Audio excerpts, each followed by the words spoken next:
Hei, bine v-am găsit la un nou episod din Car Parking. Asta se dă reset. Are 1000 tot Sky, ultima mașină. O să fac de 2000 de adică cartorul un BMW care are deja 2000 de cai.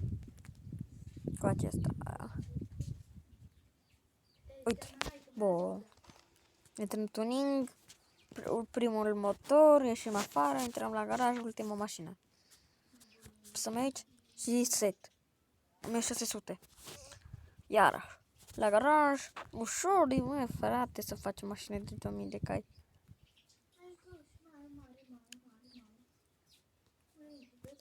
Gata.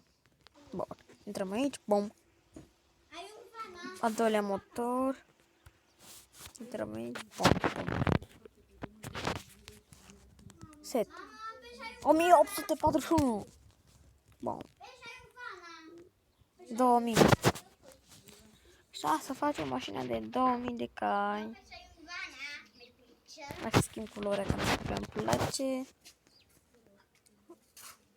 Un negru deschis. Și să scriu pe ea poliție. B-O-L-I-C-E.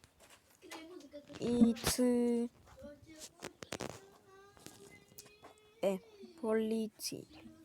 E. Poliție, bun.